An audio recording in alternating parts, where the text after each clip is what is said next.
D'après les statistiques, 85% des gens n'aiment pas leur travail. Et tu sais pourquoi? Parce qu'ils n'ont jamais découvert leur talent. Et toi, est-ce que tu fais ce pourquoi tu es né? Peut-être ton talent est juste là, caché sous ta routine. Laisse-moi te montrer 5 clés pour enfin le retrouver. Tu risques de voir ta vie autrement. Après cette vidéo, reste jusqu'au bout car la 5e clé est celle que personne ne te dit. Première clé, écoute les retours des autres. Parfois, on remarque chez toi un talent que tu minimises. Donc là aussi, c'est très important. Il faut avoir l'habitude d'écouter les retours des gens.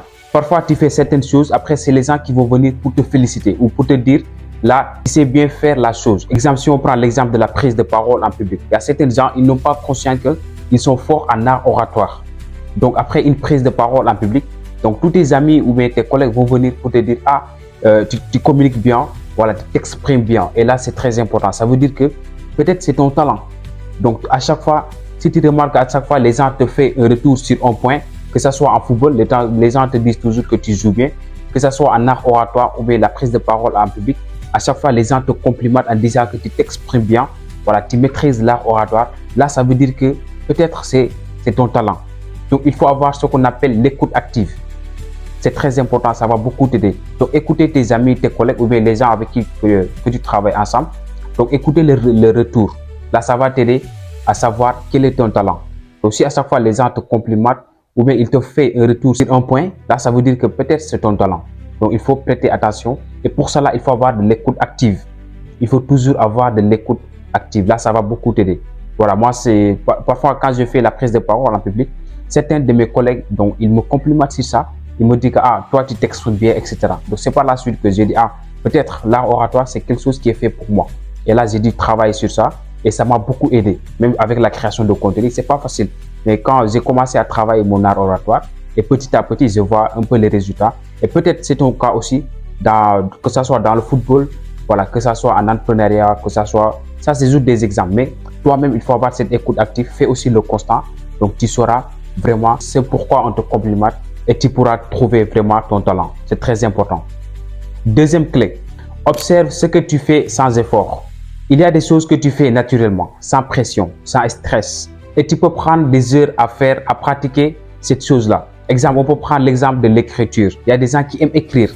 Donc, tellement c'est facile pour eux, tellement ils le font sans pression, ils peuvent passer des heures et des heures à le faire. Parce que c'est très, très facile pour toi. Et quand tu remarques ça chez toi, ça veut dire que ça, c'est peut-être ton talent. Exemple, tu passes tout ton temps à écrire et là, tu le fais avec facilité. Là, ça montre que l'écriture, c'est quelque chose qui est fait pour toi. Donc, quelles sont les choses que tu fais sans effort, sans pression? Alors, si tu as suivi la vidéo jusque-là et que ça t'a apporté de la valeur, n'hésitez pas à t'abonner, voilà, à liker aussi, à nous laisser un commentaire. C'est très important. Troisième clé, ce qui te passionne indique souvent ton talent. Ton intérêt profond peut te révéler ton talent. Si tu es passionné de la psychologie, si tu es passionné de l'art oratoire, si tu es passionné du business ou bien si tu es passionné du football, peut-être ça montre que c'est ton talent. Parce qu'il y a des gens, ils sont tellement passionnés par ce qu'ils font et finalement, ils le font sans pression. Donc, si tu es passionné par une chose et que tu as un fort intérêt envers ça, donc ça prouve que c'est ton talent. Donc, n'hésitez pas à l'exploiter, n'hésitez pas à passer à l'action. Donc, toi-même, au fond de toi, tu sais les choses qui te passionnent. Donc, n'hésitez pas, lance-toi. Ce qui te passionne indique souvent ton talent. Quatrième clé, essaye, teste, expérimente. Tu ne peux pas trouver ton talent en restant dans ta tête. Tu dois essayer plusieurs choses. Voilà, tu peux créer des contenus, tu peux coacher, voilà, tu peux essayer la vente. Donc, beaucoup de choses, toutes ces choses-là, ou bien la peinture, voilà, certaines c'est chanter, d'autres c'est danser. Et la force de faire plusieurs choses, d'expérimenter plusieurs choses à la fois, tu verras la chose que tu fais sans pression, que tu le fais, que tu peux passer toute la journée à le faire et tu le fais sans pression, ça montre que cette chose, c'est ton talent. Donc, n'hésitez pas à expérimenter, à essayer, ça va beaucoup t'aider. Cinquième clé, le talent se cache souvent derrière une douleur. Parfois, un événement difficile t'a rendu plus fort dans un domaine. Donc, quelqu'un qui manque de confiance en soi peut devenir un excellent coach en matière de la confiance en soi. Parce qu'il a vécu cette difficulté, il a vécu cet événement douloureux et ça lui a permis de découvrir vraiment son talent. Trouver son talent, ce n'est pas chercher quelque chose de magique.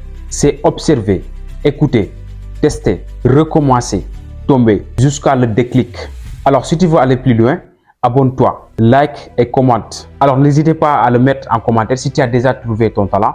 Dites-moi dans les commentaires quelles sont les choses que tu fais naturellement sans pression. Alors merci à vous, on se donne rendez-vous à la prochaine vidéo. Merci.